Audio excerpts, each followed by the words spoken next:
Bueno, buenas tardes.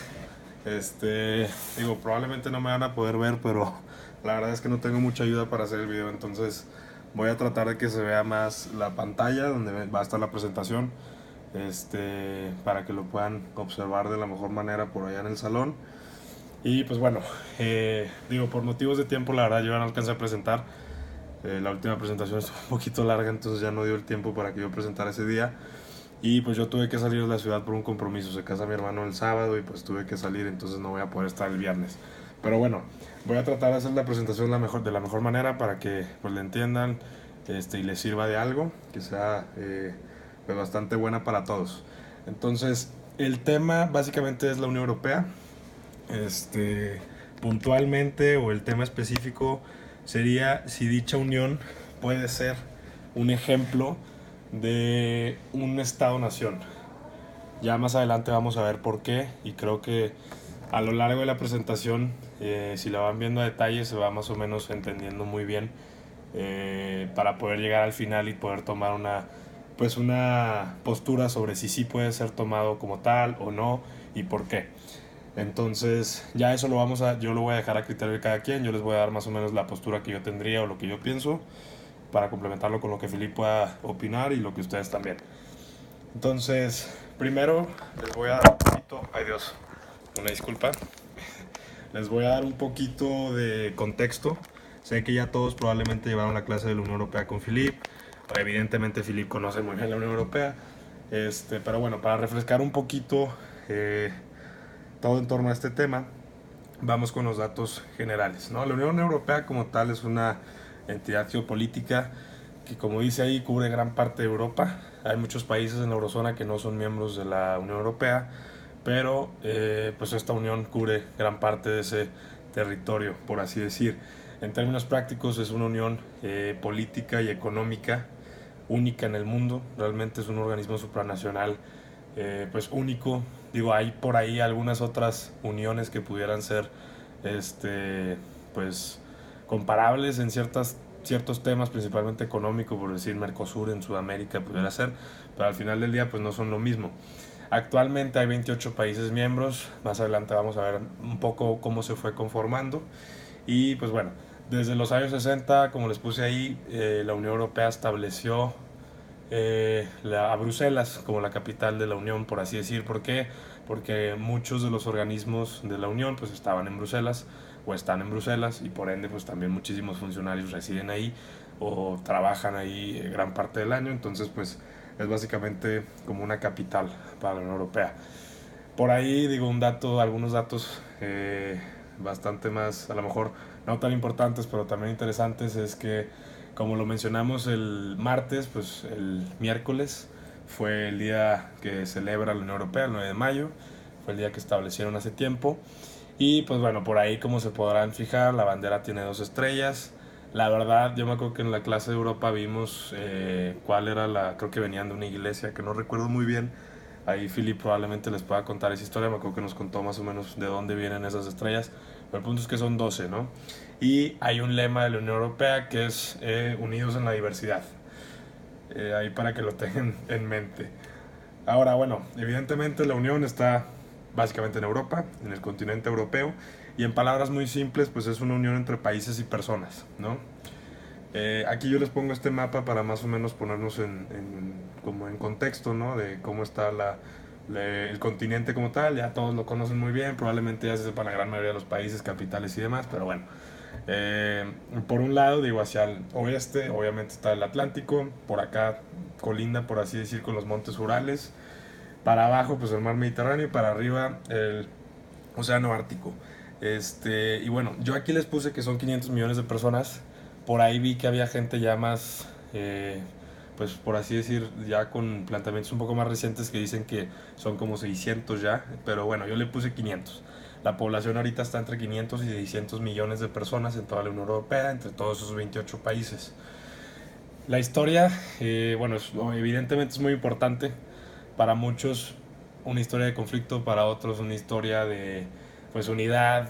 Depende desde qué perspectiva lo veas, pero es importante también recapitular esto porque como continente ellos comparten muchas cosas, ¿no? Tienen una historia en común, tienen nuevas formas de vivir, nuevas creencias, nuevos planteamientos científicos, filosóficos, etcétera, que han ido como construyendo el pensar del mundo en general, ¿no? De la academia y por ende el pensar del mundo en algún punto.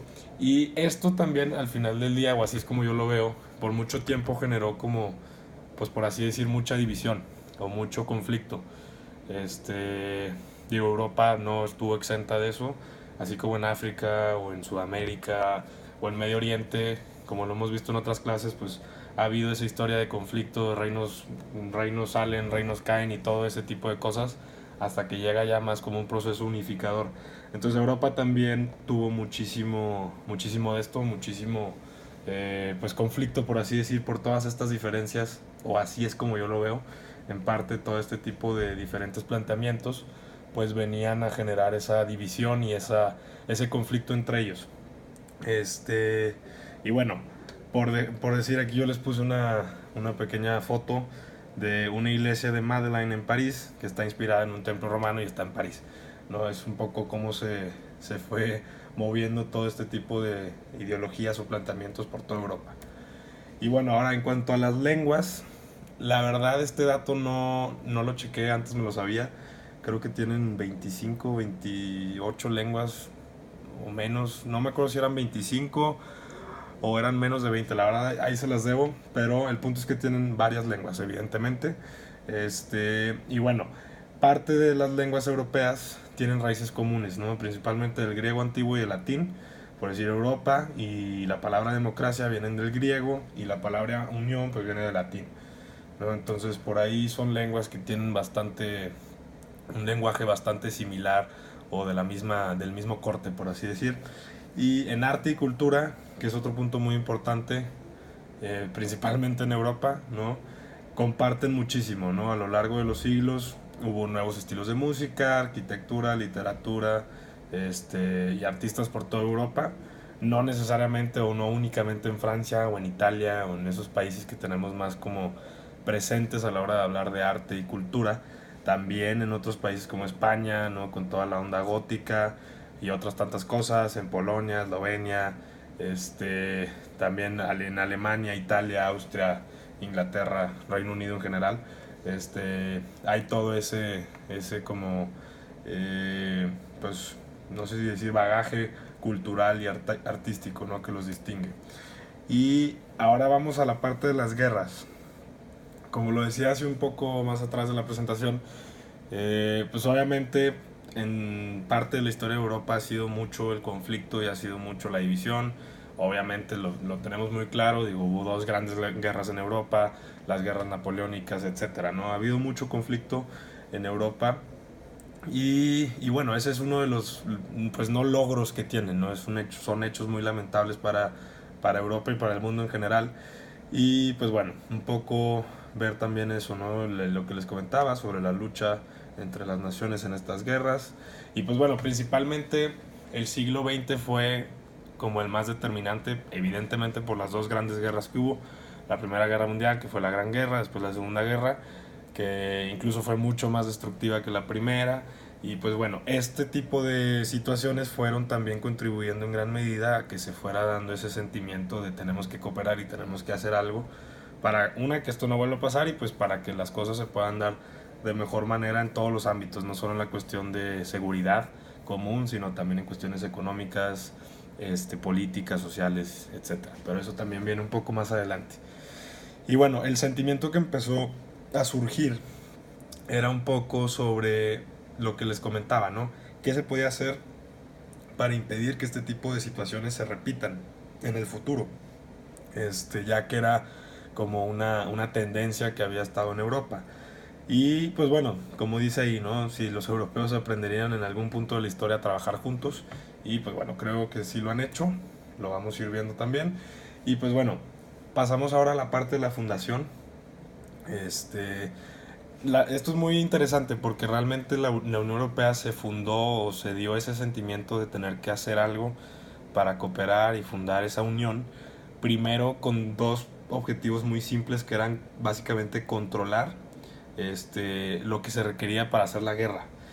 Y con esto pues trabajar juntos, evidentemente, pero principalmente era eso, o sea, controlar aquellos recursos y herramientas, por así decir, que se necesitan para llevar a cabo una guerra. Entonces, lo que hicieron fue enfocarse en el control del acero y el control de la energía. El acero, pues para fabricar las armas, y la energía para fabricar y transportar las armas, ¿no? Y para poder sustentar una guerra, a final de cuentas se necesitan muchos recursos energéticos para eso. Y pues bueno, aquí está un mapa de los países que empezaron con esa idea, los países fundadores, por así decir, que eran 6. Ahorita los vamos a ver un poco más adelante también. Y este es más o menos cómo se fue incorporando los diferentes países.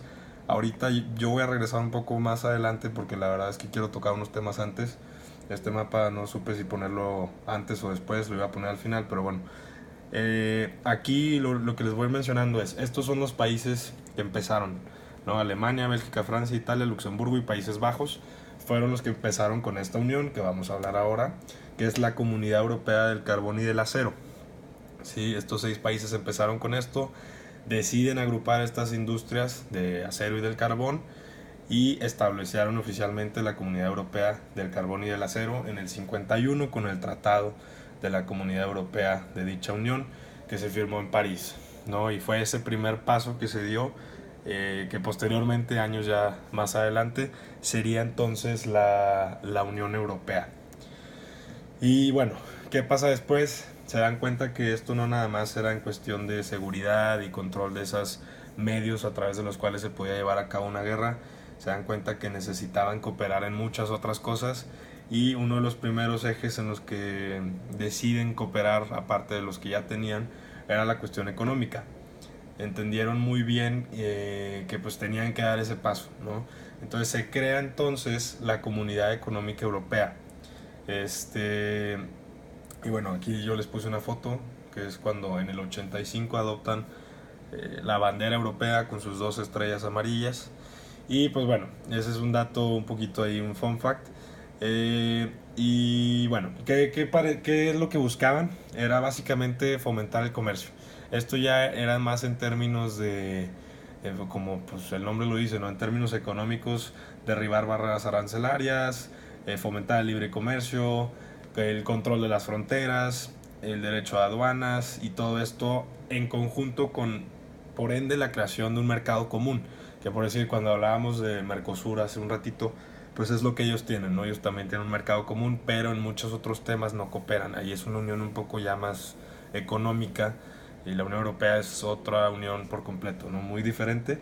Pero sí, eso era uno de los objetivos que tenía la comisión, la Comunidad Económica Europea, perdón, ¿no? Crear ese mercado común que al final del día, pues propicia que las personas, los trabajadores puedan trabajar en cualquier país, se puedan desplazar como si se movieran de un estado a otro en un país como México, por decir, pero es una unión de estados, nación, ¿no? Entonces, después de esta parte económica, la Unión Europea se da cuenta, bueno, todavía no era la Unión Europea, pero se dan cuenta que no solo era la materia económica también en lo que había que enfocarse, había que trabajar en muchas más materias, para seguir cooperando y seguir desarrollándose como una unión que fuera funcional. Entonces, por decir, 2 ejemplos muy importantes o muy, pues para muchos muy polémicos, pero al final del día muy importantes, era la protección del medio ambiente y construir mejor infraestructura, ¿no? Para poder llevar ese planteamiento que se tenía con la Comunidad Económica Europea de fomentar el comercio, de hacer un mercado común y todo esto, pues poder respaldarlo con buena infraestructura, buenas carreteras, buenas vías férreas, buenos puertos, aeropuertos, etcétera, que pudieran facilitar ese comercio y dinamizar mucho la actividad económica dentro de la Unión. Entonces ese fue uno de los objetivos que va de la mano de la parte económica, pero ya es meramente pues el gasto público o el gasto de la Unión en temas de infraestructura, ¿no? Que no necesariamente iban como tal en la parte económica, sino que es ya otro complemento y otro tema que necesitaban atender. Y bueno, como les decía, la protección del medio ambiente ya empezaba a hacer mucho peso. Más adelante vamos a ver por ahí cómo es que se llega al nombre de oficialmente darle ese nombre de la Unión Europea. Denme un segundito nada más.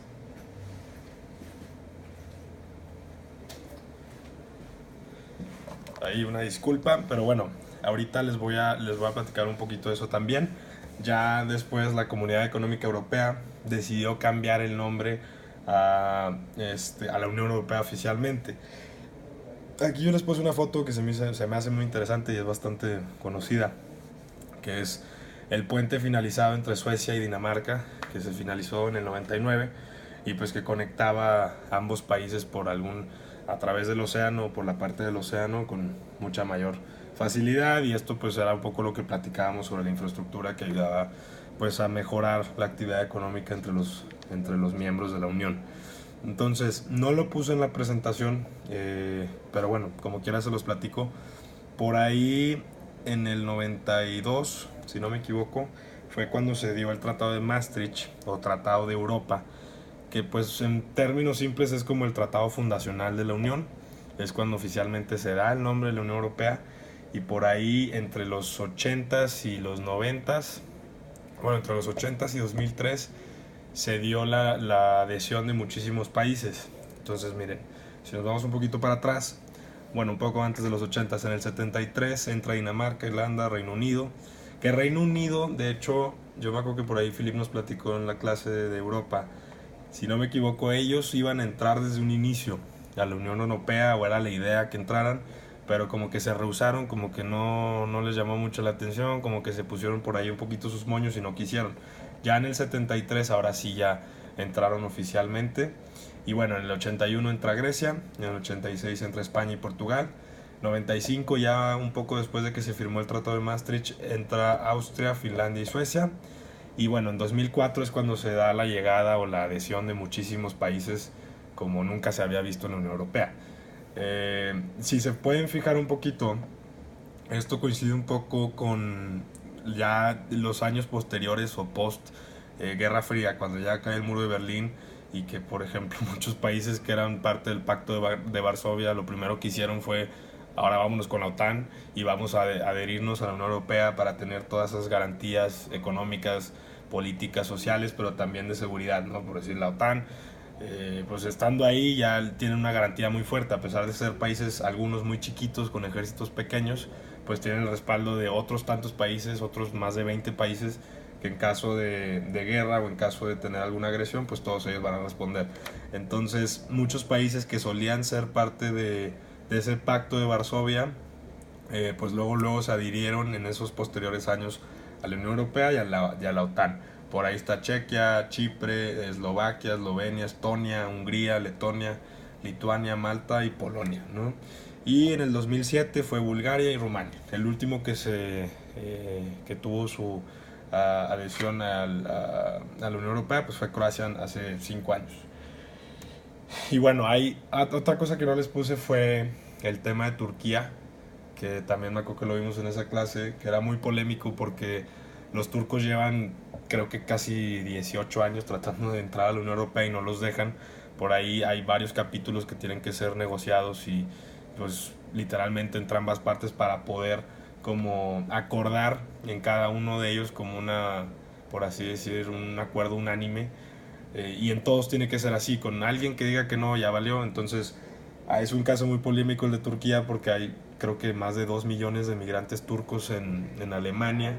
Sigue creciendo mucho la población turca en Alemania, y pues esto evidentemente a los alemanes no les gusta, a los europeos en general les causa ahí por ahí algo de ruido. Y pues el punto es que tal vez Turquía pudiera tener muchos de los requerimientos necesarios para poder ser parte de la Unión Europea. Parte de su territorio está dentro de la eurozona, pero bueno, no lo han dejado. Creo que en esos 18 años, no recuerdo cuántos capítulos son la verdad, pero digamos que son 30. De esos 30 creo que se han acordado solamente 2 o 1, algo así. O sea, va muy muy lento. Evidentemente no quieren que entre, porque creo que si entra al final del día, pues ellos tendrían mayor representación en el Congreso Europeo, que vamos a hablar un poquito de eso más adelante. Y pues esto también no les conviene mucho. Ahorita el que más tiene pues es Alemania. Pero bueno, vamos a seguir. Bueno, esto ya lo dijimos. Y bueno, la caída del telón de acero, que se complementa un poquito por ahí con lo que mencionamos de cómo se adhirieron muchísimos países después, o en el tiempo ya post Guerra Fría. En el 89, como ya saben, pues cae el muro, Y pues bueno, esto liberalizó, por así decir, la parte oriental de Europa, que estaba pues evidentemente o buena parte controlada por la ex Unión Soviética. Y bueno, esto también propició lo que estábamos platicando un poco, de que hubiera muchos más países que se adhirieran a la Unión Europea posteriormente. Y pues bueno, este... Ok, ya creo que eso es lo más relevante. Bueno, ¿qué hace la Unión Europea hoy? La Unión Europea, en términos muy simples, trata de mejorar la calidad de vida de los ciudadanos. ¿No? Eso, y obviamente digo, hay muchos puntos de los que ya hemos hablado y de los que podremos seguir hablando que son muy determinantes sobre el quehacer de la Unión Europea, pero en términos muy simples pues tratan de dar una mejor calidad de vida y mejorar en sí el entorno de las personas. Y bueno, en cuestión de dinero, actualmente la Unión Europea tiene su propia moneda y pues bueno, muchos países tienen esa moneda como parte de esa, por así decir, esa parte económica de la Unión, ¿no? Que tienen su propia moneda dentro de un mercado común, etcétera. Pero hay países que no tienen esa moneda. Este, la moneda se impuso, creo que fue en el 2002, 2001, 2002. La verdad esa fecha sí se las debo, según yo era entre 98 y 2002, algo así. Porque antes pues había los francos en Francia, había las pesetas en España y así, ¿no? Muchos países tenían sus propias monedas, pero bueno, ya después se estableció eso para hacerlo un poco más fácil. Es como en un país pues sería muy difícil que hubiera diferentes monedas en cada estado, diferentes recurrencias. Entonces aquí pues bueno, tienes una moneda única, es mucho más simple, esto ayuda mucho más al comercio y volviendo al mismo punto de dinamizar más la actividad económica y hacerla mucho más eficiente. Entonces este fue un muy importante paso que dieron por ahí con el euro. Y bueno, la libertad para los jóvenes, aquí es muy interesante, probablemente ya lo conozcan también, pero bueno, el programa Erasmus, que así como hay una parte de apoyo muy fuerte para la cuestión económica y todo esto, también hay una parte muy fuerte para la cuestión educativa. No por ende, algunas de las mejores universidades están en Europa y muchas de las mejores, vamos, per cápita podríamos decir que en Europa hay mucha mayor cantidad de personas realmente preparadas que en otros países, por decir en México, Latinoamérica o en Asia y en otros lugares del mundo, ¿no? Y esto se debe a que han hecho un gran esfuerzo también por atender esta materia y tienen por ahí el programa Erasmus en el que cualquier estudiante de cualquier país que sea miembro de la Unión puede estudiar donde él quiera, ¿no? En cualquier país, en cualquier universidad. Obviamente no es así como que llegas y ya te aceptan, es como cualquier lugar, pues tienes que aplicar y todo, pero hay muchísimas facilidades para que los estudiantes vayan y vengan por toda la Unión en intercambios o simplemente yéndose a estudiar a otro país que no sea su país de origen. Bueno, libertad para trabajadores, esto es parte de lo que el mercado común fomenta, en donde los trabajadores de cualquier país miembro pueden trabajar y vivir y desarrollarse profesionalmente en esa parte en cualquier país, ¿no? Esto es algo que sin tener que sacar una visa o un permiso especial, o sea, literalmente pueden desplazarse libremente entre los países de la Unión para desempeñar su quehacer laboral. Por ahí, bueno, les puse esta foto, probablemente a lo mejor la puedan ubicar un poquito. Ahí, digo, es muy padre porque se ven banderas de muchos países de la Unión, España, Grecia, Francia, Italia, etcétera. Y bueno, aquí están debatiendo un poco, bueno, manifestándose más bien trabajadores por la cuestión del dumping de China, que es otro caso que también vimos con Felipe, el caso de Alemania y China con lo de los paneles solares, que también lo hemos platicado en esta clase. Y bueno, es una foto que más o menos pues plasma eso, ¿no? Desde la perspectiva real de lo que más o menos se ha hecho y cómo trabajadores se han manifestado por esta cuestión en innumerable cantidad de veces. Y bueno, el cambio climático también es un tema, como ya lo dijimos, fundamental, y la Unión Europea en sí tiene un rol de muchísima importancia en el quehacer de la gobernanza ambiental global, por así decirlo, ¿no? Eso tiene un peso muy fuerte. Y pues bueno, esta foto es por ahí en la Plaza de San Marcos, en Venecia, que normalmente pues los niveles de agua suben bastante y en teoría este tipo de anomalías climatológicas pues se dan en parte por ese cambio climático, ¿no? Y bueno, es simplemente un pequeño ejemplo. Y aquí, bueno, hay muchísimas cosas que hace la Unión Europea pero podríamos abarcarlas todas, pero realmente sería muy muy extenso hablar de todas ellas. Entonces yo, además de las que ya les mencioné, les puse en resumen otras tantas para también darnos una idea. En la Unión Europea no todo es riqueza y capitalismo y libertad, también hay pobreza como en cualquier país. Y esto evidentemente lo tienen muy claro, y es otro de los puntos que realmente la Unión Europea tiene mucho énfasis en trabajar sobre ello, ¿no? Las regiones más pobres, los países más débiles económicamente hablando, por ahí los PIGS que hemos mencionado muchas veces, tratar de moverlos, de sacarlos adelante, de ayudar a que pues puedan sacar adelante sus economías y pues tener pues una condición mucho más favorable.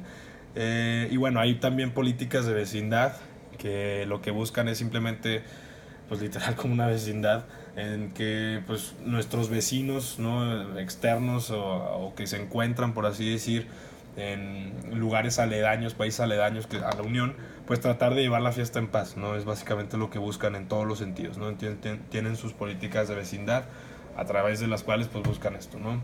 Tener una buena relación con sus vecinos. Alimentación segura, que esto lo hemos visto mucho. Hay muchísimos alimentos que no entran de fuera a la Unión Europea. ¿Por qué? Porque tienen muchísimos requerimientos y muchísimas barreras. Más que nada, a veces también, digo, como lo hemos mencionado en clase, hay mucho, este, a ver, se me fue la palabra.